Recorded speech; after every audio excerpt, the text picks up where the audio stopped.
Welcoming into Full Circle, I've got another model unit review here. This time, this is one that I haven't actually done yet.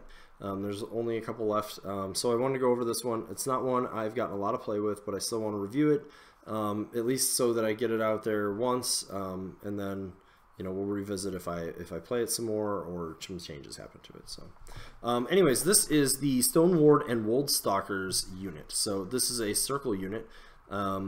The Stoneward is speed 6, strength 6, mat 6, rat doesn't matter, defense 14, armor 13. It is command 9. He's the officer. He has Pathfinder and is on a 30mm base, small model.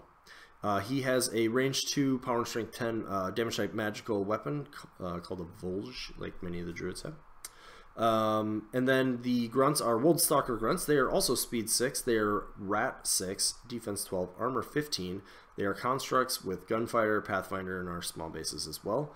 And then they have a ranged attack called Arcane Strike, which is range 10, rate of fire 1, and power 12, which is also damage type magical. They cost 10 points for a leader and 5 grunts. There is no bigger size, and they are field allowance 2.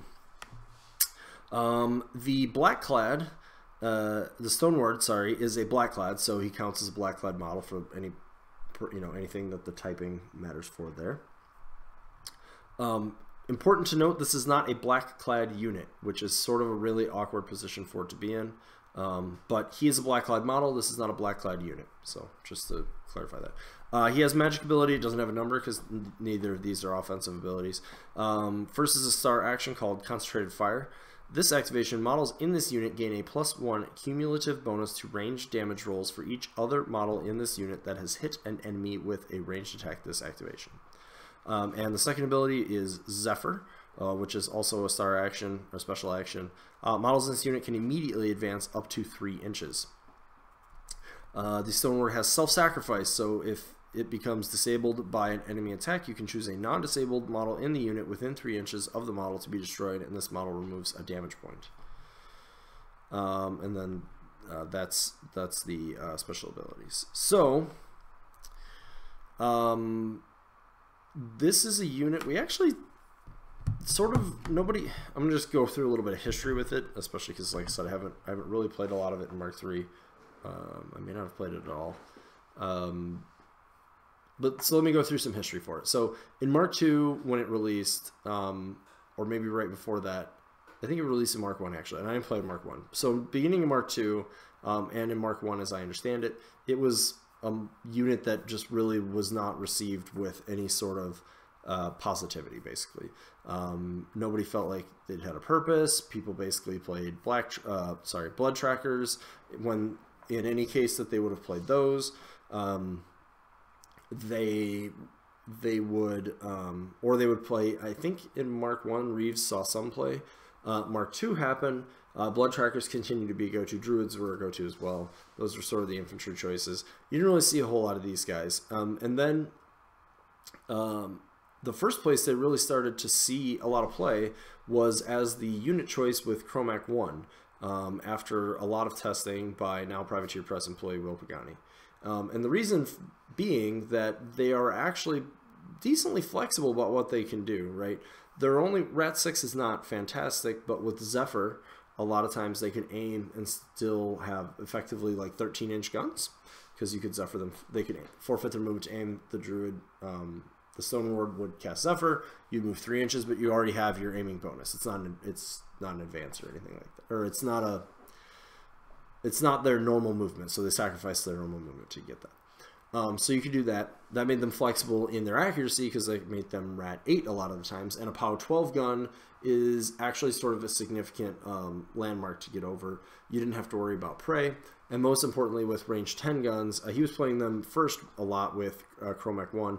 They did something blood trackers don't do, which was they could be a little farther away, a little bit more out of the way to get some warpath triggers.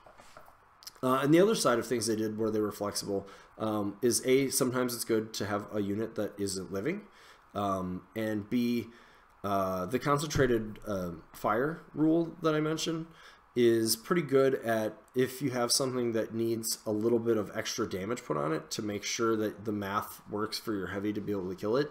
Being able to get a POW 12, 13, 14, 15, and 16 off on a model is some decent chip damage, right? It's not anything like necessarily super spectacular, but it's enough to matter. You're going to get some damage on a harder target, or in some cases you may get it to where the first 2 attacks aren't really likely to kill in the last 3 hours, stuff like that. And then we saw them with like Kruger too a little bit, and basically anywhere that you could like play guns and you didn't really need living models, and you didn't want to deal with the prey from the blood trackers. And then as time went on, we sort of didn't see a ton of... Chromac 1 kind of went by the wayside in Mark 2. Things like Una 1 and Rotterhorns came into their own. A few other things. Basically, they started kind of disappearing from lists. You'd see them here and there, but they sort of started disappearing. And then when Mark 3 rolled out, we've basically just not seen them at all in lists. I don't think necessarily... They basically were unchanged. They were 5 points in Mark 2. They're 10 points now. They got the double treatment, and they were left there. It does mean... And the one thing with them is you kind of always look to take them in pairs because of the fact that you only get 5 guns per unit. So you sort of think of them as like the max unit was in Mark 2. It was 10 points. Now it's 20 points. But... a couple things have happened around them. So the points math has changed quite a bit, right? So like 20 points for a unit is actually considered a little bit on the high end right now, I would say. Like you're in the kind of like premium unit area, right? Like unit of Wolf Riders is less than 20 points. A unit of almost every cav is in the nearing the 20-point range. Like blood trackers with New Outlaw are 20 points, and some people even are questioning whether those fit in their list at that price point. You see, anyways, as you know, as you can see, like, and you see Reeves who've gotten improved also at that point, that like point area with their attachment, and they can get a lot more shots, and with CRAs they're able to be flexible and get that damage up to that number.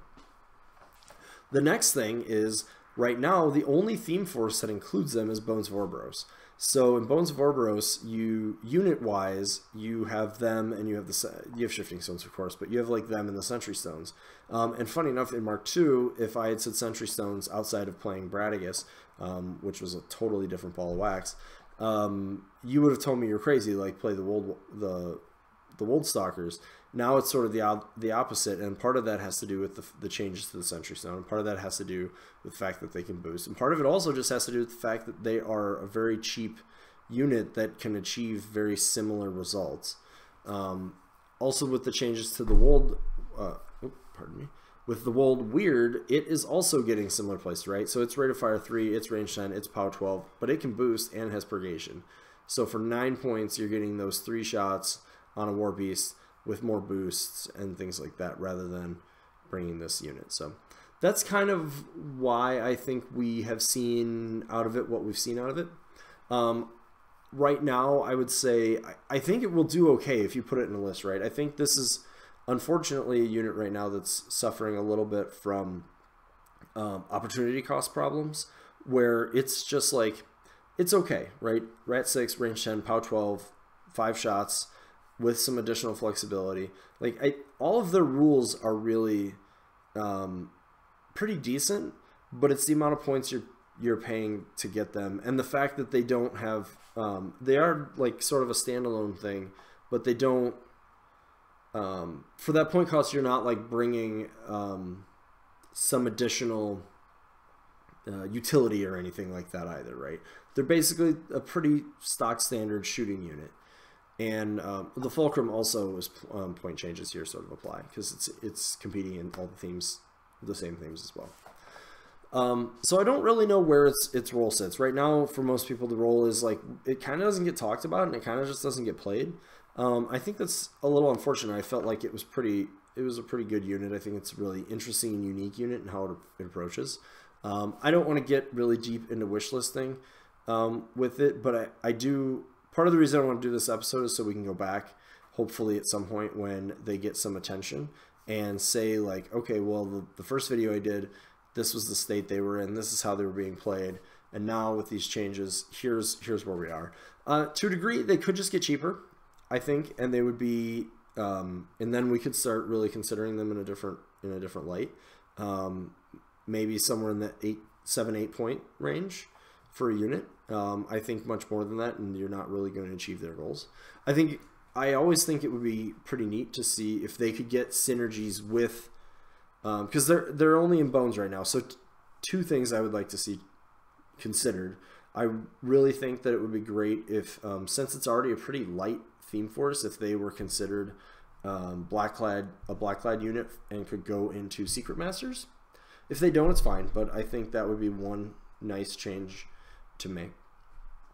An additional thing might be just different ways that they do different things. Like maybe they get shot types, for example, or maybe the druid leader can get a third or fourth magic ability, right, where you know, maybe he has an offensive spell like a beacon type thing that removes stealth, or there's a lot of ways it could go. But it would be nice to see either if they could gain some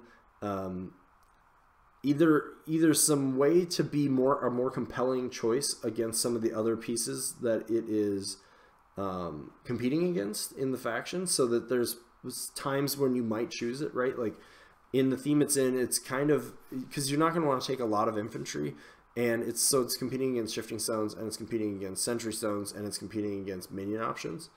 So I'd like to see it have a compelling place to do that, and I think it's probably going to need a little bit of change for that. I'd like to see it less points, and leaving its rules alone would accomplish that. I think it getting other rules could also help accomplish that, right? Something that helps out war beasts, something that helps out units outside of itself, something that helps it do another magic type thing, right? Like remove stealth, or remove Pathfinder. I don't know, right? Like there's a lot of different things you can do, but something else that helps it with a role in its list, right? Maybe it's not, even though it's been a standalone piece up till now, maybe it doesn't have to be, right? Or maybe there's some way that the concentrated power effects can affect multiple units, right? So you can treat them sort of as one like max unit if you want. Things like that. So anyways, I said I wasn't going to get too deep into wish listing, and then I kind of did. But that's the Woldstalkers unit. I unfortunately don't see a lot of it. I don't really think it's not at the top of where I would recommend. I do like to maintain sort of a more positive outlook on it, but I do also like to be you know, looking at the situation as it is. Like I said, if you really like the unit, I think give it a shot and play it. You'll probably do okay. But I think when it comes down to it, if you're making choices to perfect your list, if you're going to a tournament, if you know, things like that, you're probably going to have a little bit of trouble, finding its role, finding that it's the opportunity cost is not too great, basically. Yeah. So basically that's what I have to say about the Woldstalkers unit. So anyways, as always, if you enjoyed the episode, give me a thumbs up, share it out on social media. Make sure to go ahead and hit the subscribe button if you don't want to miss an episode. And we'll look forward to seeing you next time. Thanks for watching.